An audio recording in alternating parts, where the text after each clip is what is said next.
I feel like I need to just disconnect from everything and just actually comfort myself. My aunt and cousin are at my place getting some of my things and my cat. Alex is there begging them to not take my things and to have me just talk to him. I don't know what he thinks a conversation will do.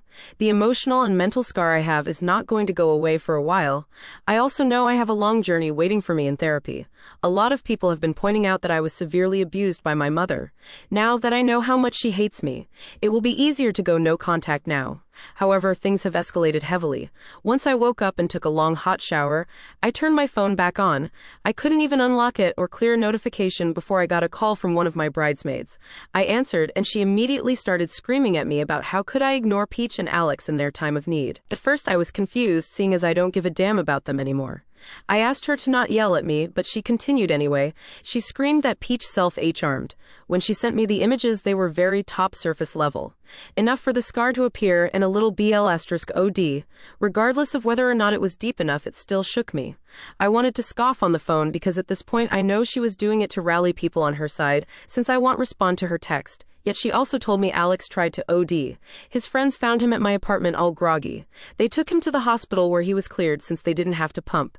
They are keeping him on watch for the next 72 hours, which is good. Just because I hate his guts doesn't mean he needs to DE. After this, my friend group has been split very heavily since I didn't respond to either of them before they did this. I still have no intention of talking to either of them.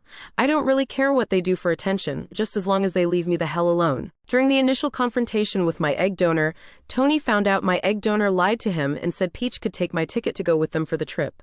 They got home and started arguing more because Tony brought up the suspicions he had about my mother cheating. She started screaming at him and confessing everything. She told him my half-sibs aren't his, and a lot of other very hurtful things. He had to call the police on her to escort her off his property. Tony followed up with me this morning. Yes, he is divorcing her.